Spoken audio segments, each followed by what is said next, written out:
Sara, podríamos hablar también un poco sobre este yacimiento de Latance, donde nos enviaste ahí un paper que habla de los fósiles, sobre todo del polen, ¿no? En la época ahí en el Triásico, que eso tiene que haber sido hace un montón de tiempo, que ahora mismo no sé cuánto, pero igual nos lo puedes contar.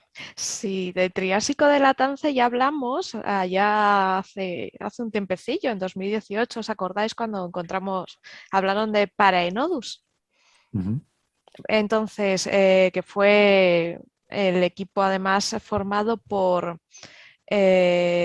Francisco Ortega, Ortega. Adán Pérez, Carlos de Miguel y creo que también estaba Daniel, ay, siempre se me olvida, Daniel Vidal. Tenía que buscarse un colaborador que se llame Gasset, de apellido. Le daría un montón Ah, de que sí, un sí, montón de sí, reputación sí. al grupo. Bueno, pues este grupo, junto con más gente, han sacado un estudio. De hecho, lo han hecho Manuel García Ávila, Raúl de la Horra, Carreos de Miguel, que repite, Manuel Juncal, Adán, Francisco Ortega y José B. Díez. Esta gente estuvo excavando en su día allí en Eatance y encontrarnos estos restos del, siempre me viene Jurásico, del El Triásico, que es Triásico. más antiguo, ¿vale? El Triásico, En, que es la parte hipster de la época de los dinosaurios. La parte hipster. Sí, es la sí, parte poco conocida, es la parte que Ah, solo vale. seguimos los que somos muy cafeteros. No, pensaba que iban con barba los dinosaurios.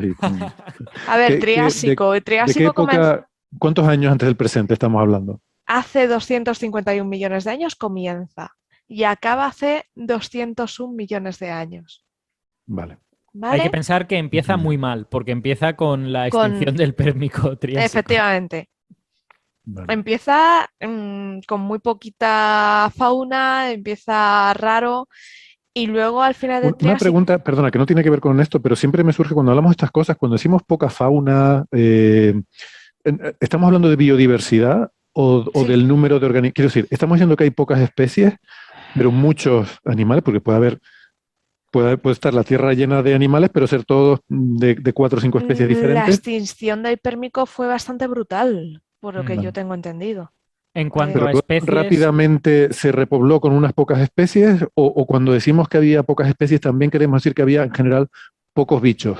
Pocos bichos. Esa es mi duda. O sea, Vale. costó, sí. costó. Y luego los bichos del Triásico, en el Triásico al principio no hay dinosaurios.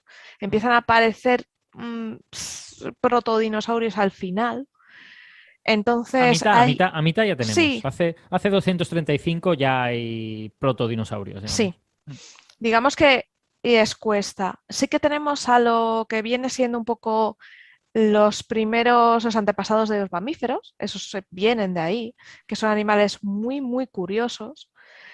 Entonces ahí el Triásico es muy curioso por las formas de vida, porque son muy originales, muy curiosas, sobre todo, muy divertidas. Entonces, Sí, claro, yo tengo la percepción de que si a la gente le pusiéramos fauna del Triásico, la gente diría, pues dinosaurios, ¿no? Porque parecen reptiles, pero son muy grandes. Pero es que en realidad, claro, cosas que parecen reptiles, pero son muy grandes, ha habido de muchos tipos. sí, pero estos tienen formas muy raras. O sea, para mí el Triásico es un cachondeo, porque ves formas bizarras. O sea, verdaderamente que dices, pero ¿esto por qué era así? O sea, mm, que sorprenden.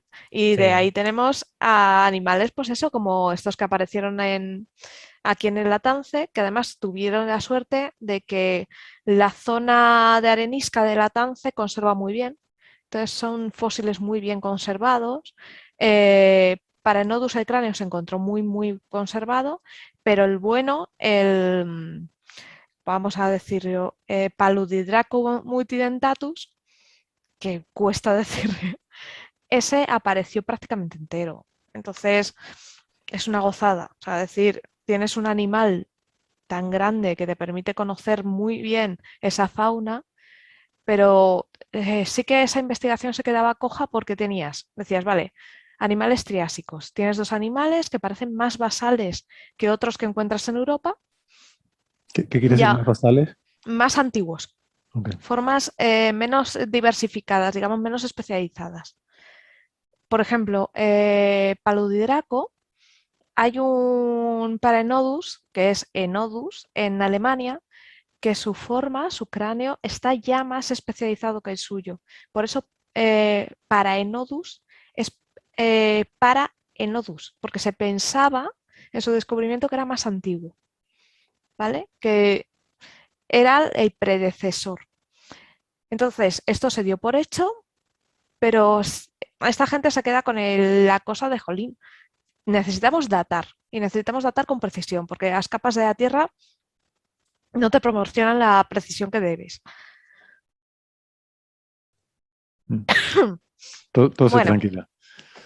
pues una vez tenemos la precisión, a búsqueda de precisión dices, venga, ¿qué tengo que sea que tenga una evolución muy rápida y que me diga, estás en esta época? Te paras a pensar, venga, tiene que ser algo pequeño, algo que evolucione, plantas, pólenes. Entonces, lo que han hecho de forma muy inteligente es hacer un estudio de pólenes de la zona, de yacimiento. Entonces, no se han limitado al yacimiento, han ido recorriendo una zona muy amplia de varios kilómetros y viendo un poco, datando. Y esto les ha dado una información muy útil, pero que a la vez nos ha dejado un poco sorprendidos, porque pensábamos, como he dicho antes, que tanto Paludridaco era mucho más antiguo que la versión europea, que hay otro en Europa, que se llama Simosaurus gallardotti, y que Paraenodus era más antiguo que Nodus. Pues no. Resulta que gracias a estos pólenes que han encontrado, se da cuenta O de sea, que estamos hablando de fósiles de polen. eso es restos de polen. A ver si tengo alguna foto. Os recomiendo que busquéis en el paper, que estará en el foro, digo, en el foro, en el blog. Tendréis el paper, que entréis, porque es que además es que está el polen tal cual. Es muy chulo. Ha aparecido polen, ha aparecido restos de algas, o sea, el yacimiento es espectacular. Vale, pues tenemos polen de especies de costa, que también nos ha determinado, porque el polen cumple dos funciones. Una, te da una edad muy, muy, muy ajustada. Dos, además te dice cómo era el clima, qué plantas había. O sea, es una información muy interesante. Entonces han descubierto que era una zona de playas someras, una zona de aguas someras, zona de costa, bastante poco profunda, donde vivían estos animales. También hay zonas continentales, vamos, de tierra, con pequeñas lagunas especialmente saladas, muy salinas. Y en todo esto, en la zona más interior, ya había plantas como plantas grandes, de las que viene todo este polen, y en las zonas más de costa, pues sus plantitas que también tienen polen. Entonces han podido hacer una reconstrucción de todo el paisaje gracias a esto. Entonces tú tienes tus pólenes, sabes el clima, sabes todo y dices, vale, pues ahora dime en qué época estamos, ¿no? Bueno, pues hablan de Icarniense. Y ahora que sabemos que es Icarniense, nos damos cuenta de que efectivamente ambas especies de animales que han encontrado allí, identificadas, porque se han encontrado más animales, pero no se han podido identificar. Ambas son exactamente coetáneas con las de Europa, no eran más antiguas como se pensaba en un origen. O sea, estamos hablando que de 2018 aquí hemos conseguido la información adecuada para decir, señores, ahora sabemos, gracias a estos pequeños granitos de polen, que una especie no fue precursora de la otra, sino que vivían en la misma época. Y Ya, todo ya esto, a mí me gustaría añadir una cosa porque creo que es interesante. Que además lo he dicho antes cuando creo que todavía no estábamos conectados ni a YouTube y me parece como una información guay. Que es que la gente cuando piensa en paleontología piensa en que vamos a buscar huesos de dinosaurio y cosas de estas súper grandes. Pero en realidad ese es un muy mal negocio porque huesos de dinosaurio hay muy pocos y por lo tanto lo único que vas a encontrar es restos fragmentarios cosas de las que no vas a estar seguro de qué épocas son, Eso cómo es. son, ni nada por el estilo. Mientras que si buscas cosas pequeñas que son poco sexys, pero muy abundantes, como puede ser el polen, como pueden ser las esporas, como pueden ser los exoesqueletos de algas, eso es súper abundante, lo encuentras en muchos sitios y te permite, por ejemplo, datar épocas. Entre hace 231 y hace 228 millones de años vivió una especie de planta que hacía un polen con esta forma. Por lo tanto, si encuentras polen de esta forma, estás entre esos 2 años. Punto pelota. O sea, todas estos microfósiles son muy útiles porque te permiten datar y porque son mucho más abundantes. Un tiranosaurio lo encuentras de uvas a peras, pero sin embargo, polen tienes en casi todas partes. Y hasta el punto de que Efectivamente. cuando no tienes polen, hasta has de buscar una explicación a por qué no lo hay. Hmm, Y eso también Eso es es. interesante. De hecho, animales grandes tienen un problema a la hora de datar y es que no tienen la variabilidad en el tiempo que tiene un animal pequeño. Los animales pequeños o seres vivos pequeños tienen la particularidad y sus periodos de vida son muy cortitos. Hmm, Entonces, a la hora de evolucionar, son muy rápidos evolucionando.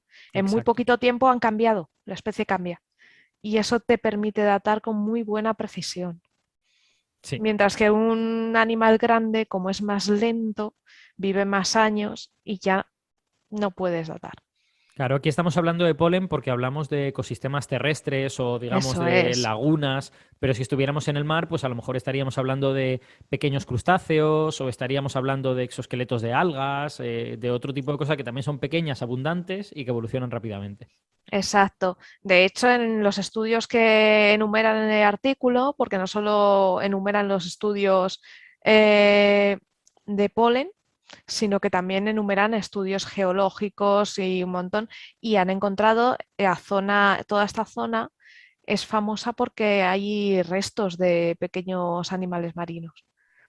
O sea, si tú vas a la zona, tienes el Atance, en la zona de arriba de Santiuste, donde está el castillo, las rocas, si tú te fijas bien, ves restos marinos. Entonces, sabes que el mar de Tetis estaba ahí, pero ahora hay que ver de dónde es, de cuándo estamos hablando. O sea, tú sabes dónde estás, pero necesitas saber qué época, como si viajases en el tiempo. Que tú preguntas a alguien, necesitas preguntar en qué año estoy. Pues si viajas al Triásico no hay nadie para preguntar. Preguntas al polen. Claro, además hay que pensar que la situación geográfica de España durante esta época, la verdad es que en el Triásico la tengo menos localizada, pero en el Jurásico y en el Cretácico era una zona como de mares no muy profundos e islas, Hmm, y por lo tanto, en un mismo lugar geográfico, si miras hace 200 millones de años, igual resulta que está cubierto por el agua, pero si miras 10 millones de años después, igual está seco, y si miras un poquito después, igual es una costa. Porque, claro, depende un poco de cómo se mueva el nivel del mar, de cómo se muevan las placas tectónicas y todas estas cosas. Sí, Entonces puede haber muchos cambios de ecosistema, ¿no? En un lugar como ese. de hecho, en este artículo se habla de que en el Triásico hay tres movimientos, hay tres tipos de paisaje distintos debido a que hay Mm. movimiento del mar, de Claro. com- hay idas y venidas, y hay Y exactamente tres. en ese tipo de zonas tener digamos, una especie de chuleta que te diga en cada época esta región qué era exactamente. Eso es muy importante. Y puede ser diferente para cada región. Igual te vas 100 kilómetros al sur y es diferente la chuleta, ¿no? Porque ya estás en una zona que fue permanentemente mar o que fue permanentemente isla. Sí, y luego lo bonito del asunto es que, claro, justo en la zona donde escarbaron, donde está el yacimiento, es suelo triásico. Pero si te pones en el mapa y miras a tu alrededor, está rodeada de suelo jurásico. Entonces claro, te puedes encontrar como al pliegues y a tierra se mueve, vas a encontrar mil cosas, ¿no? Y Sí. eso es lo bonito, el ver los mapas geológicos que te muestra este trabajo son muy interesantes, porque ahora yo con este artículo, que me lo imprimiré, ahora si vas a visitar la zona, si alguien está en España y apetece visitar la zona, miras y dices, mira, este suelo es de esta época, este suelo es de esta época. Además no solo eso, te explica por qué. Te explica por qué en una zona ves concentraciones de sal, por qué en una zona la arenisca es roja, por qué todo. Entonces es un trabajo súper bonito y que además arroja mucha luz sobre investigaciones de hace unos años. Sí, al final todos estos trabajos de datación, que son trabajos un poco de chinos, en el sentido de que no es súper sexy, no estás trabajando con No. animales que te motivan un montón porque son guays y nada de esto, y que encima son como súper determinados. Igual puedes sentir, he dedicado los 4 años de mi doctorado a saber de qué época eran estos 5 centímetros de suelo. Sí, sí. Pues sin embargo son muy útiles, porque claro, tener esa especie como de chuleta, ese bagaje sobre el cual luego ir poniendo los hallazgos posteriores es muy importante para entender el sentido que tienen esos hallazgos. Claro, porque este trabajo que tú haces, aunque parezca menos importante del de la persona que encuentra el bicho, este trabajo ayuda a más gente, ayuda a más investigadores. Entonces, tú digamos que estás, aunque parezca más Es trabajoso el y Gaia de menos... la paleontología, ¿no? Eso es. Sí, un poco. Tú lo que estás es poniéndolo en las bases donde van a trabajar el resto, ¿no? Donde cuando alguien que excave diga, oye, este terreno lo estudiaste tú, ¿de cuándo es? Ahí Es un estás. poco, también otra analogía que podemos poner es la de la polémica que tienen Nacho y Van Dokkum, ¿no? Están hablando de si, wow, una galaxia que no tiene materia oscura o que no sé cuántos o que no sé más. Y al final, en realidad, de lo que están discutiendo es de que a qué distancia está. Y a qué distancia está lo cambia todo en ese sentido. Claro. Pues esto es lo mismo, o sea, es decir, en qué periodo estás puede cambiar completamente cómo interpretas un fósil, ¿no? Porque Efectivamente. puedes pasar de considerarlo una versión muy primitiva de una rama de fósiles posteriores que luego ves en otros sitios, o puedes verlo como pues una versión que conservó ciertos rasgos primitivos o que incluso tuvo una especie como de reversión a rasgos que consideraríamos más primitivos Efectivamente. a partir de otros que en principio parecían más derivados. O sea que bueno, datar bien es muy importante. Sí, porque te puedes encontrar convergencias evolutivas que tú pensabas a priori que era la misma especie y luego descubres que están conviviendo y son distintos, ¿no? Sí. Y hablando de datar bien, Alberto, es tu hora de dejarnos. Hoy estoy que me salgo, o sea, hoy estoy controlando. No, ¿me hoy una hora estás que le sales, estás que le echas. Que lo he hecho. Hoy estoy que te sales, Alberto, fuera. No, sí, Ay, pobre. la verdad es que me sabe mal, pero es que tengo una charla que tiene que ver con el IFIC, que un poco con excusa del 100 aniversario del Nobel a Einstein, que no es verdad, porque se lo dieron en 1922, aunque le dieron en 1921, esto es un lío, pues hemos montado una charla sobre Einstein y soy como el maestro de ceremonias, entre comillas, me tengo que ir. Nos lo cuentas la semana que viene porque no me ha quedado nada claro eso. Ya... Di que lo vais a hacer realmente para celebrarlo 2 veces, este año y el que viene. Esta charla, mira, lo digo ya, si alguien la quiere buscar, para cuando se emita Coffee Break, ya va a estar en el canal de YouTube de la Ciudad de las Artes y las Ciencias de Valencia. Y es una charla que se llamará Einstein, Teoría Cuántica y Relatividad o algo por el estilo, y la va a dar uno de mis profesores favoritos de la carrera, lo digo aquí en público, es una de estas personas que vas a su asignatura y sales como iluminado, ¿no? Sales como diciendo, qué bonita es la ciencia, por favor, quiero más de esto. Así que yo tengo como un montón de expectativas en esta charla. Bueno, te ha quedado muy... El hype te ha quedado estupendo. Se llama, por cierto, Pepe Navarro, hay que decir el nombre de la gente. Y también yo pone veía las cruzando el tazas. Mississippi. Y también lleva el gin tonic en la taza. Oh, por favor. No, nada que ver con esos programas que a mí no me gustaban nada.